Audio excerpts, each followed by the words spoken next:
Hommikul, kui päike vaikselt üle asa tõusis ja kastel veel rohul säras, hakkasid maa-alju ja rohulibede vahel liikuma väikesed putukad ja mutukad.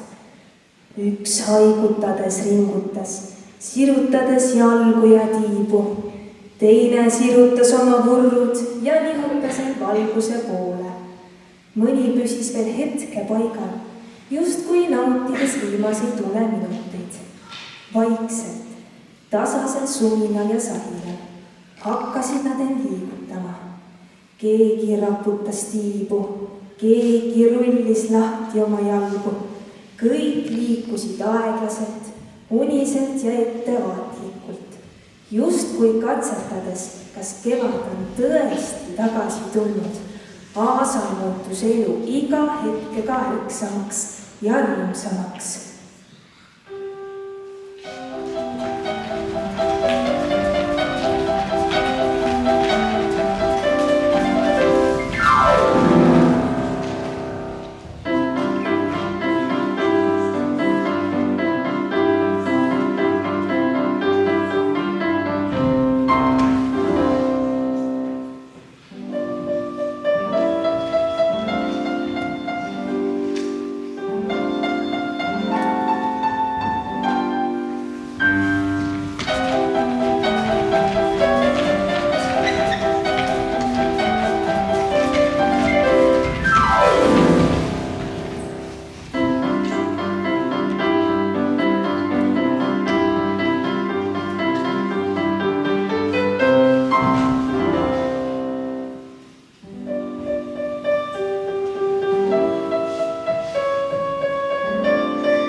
Olid end korralikult sirutanud ja viimase unisuse maha raputanud.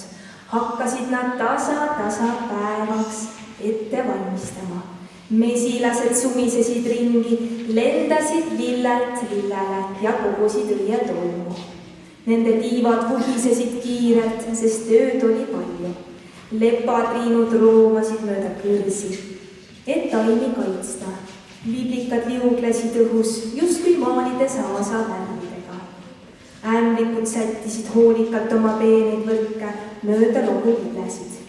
Sipelgad liikusid mööda aasa, vedades seeneid ja toidupalu.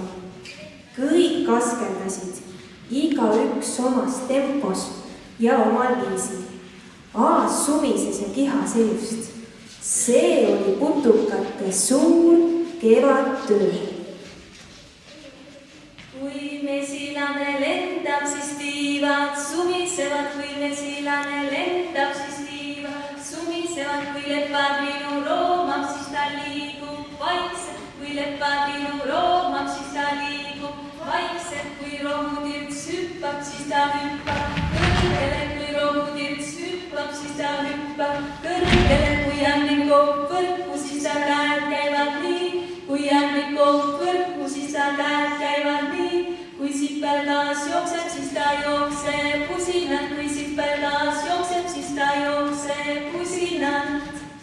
Kui tööpäev hakkas õhtusse veerema ja päike küldas aasa pehme valgusega, kogunesid putukad ja mutukad kokku. Nad vaatasid ringi, lilled olid õide puhkenud, rohi lõhnas värskelt ja kõikjal säras liiv. Kevad oli tõepoolest kohal.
Thank you.